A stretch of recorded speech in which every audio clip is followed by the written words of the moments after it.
Ang multo sa lumang bahay.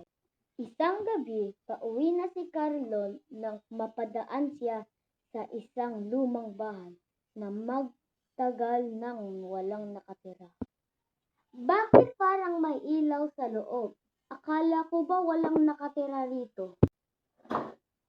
Sino yan? Carlo, tulungan mo ako. Sino ka? Matagal na ako naghihintay sa'yo. Pero hindi kita kilala. Biglang namatay ang ilaw. Nang bumalik ito, wala na ang babae. Kinabukasan, sinabi ni Carlo ang nangyari sa isang matandang kapitbahay. Nakita ko po kasi ang isang babae sa lumang bahay kanina. Iho, ang babaeng nakita mo ay matagal nang patay. At Carlo rin ang pangalan ng hinihintay niyang makausap. Napatigil si Carlo.